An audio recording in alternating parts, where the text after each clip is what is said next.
এই 5টি ছাত্র সংসদ নির্বাচনে যারা জয়ী হয়েছে তাদের তো প্রধান কাজ কি?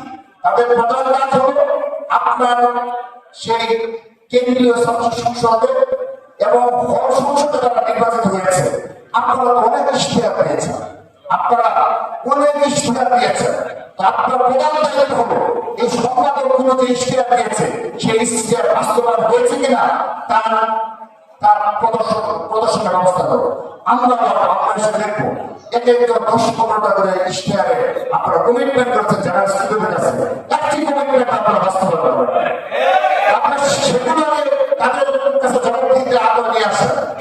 রাষ্ট্রীয় যে বিপিজিএস আপনারা আপনার অধীনস্থ যে সম্পাদক সদস্যদের যারা জয়লাভ করেছে তারা যে ইশতেহার দিয়েছিল সেই ইশতেহার বাস্তবায়ন করেছে সেগুলো নিয়ে আপনারা আমাদের সামনে কথা বলবো, মিডিয়ার সামনে কথা বলবো, তাদেরকে জবাব দিতে আওতায় নিয়ে আসবো।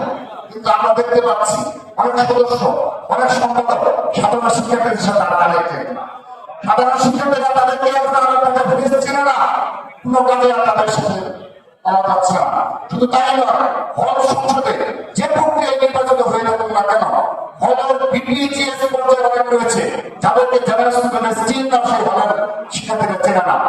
আর আপনারা যে কমিটমেন্ট করেছে সেই কমিটমেন্ট গুলো কোথায় গেল?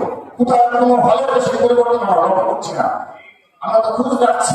তো আমি অনুরোধ জানাবো আজকে ছাত্র সংসদ নির্বাচনে যারা যে প্রক্রিয়ায় জয়ী হোক না কেন আপনারা দয়া করে এই হল সংসদের নেতৃবৃন্দ এবং এই সম্পাদক সদস্য সহ তাদের যে ইশতেহার ছিল কমিটমেন্ট ছিল সেই কমিটমেন্ট কতটুকু বাস্তবায়ন হয়েছে আপনারা তাদেরকে জবাবদিহিতার আওতায় নিয়ে আসুন। আর কোনো মিথ্যা বলা যাবে না। যদি কেউ কমিটমেন্ট রক্ষা করতে না পারে সেগুলো আপনারা আমাদের তারা ইমানে দায়িত্ব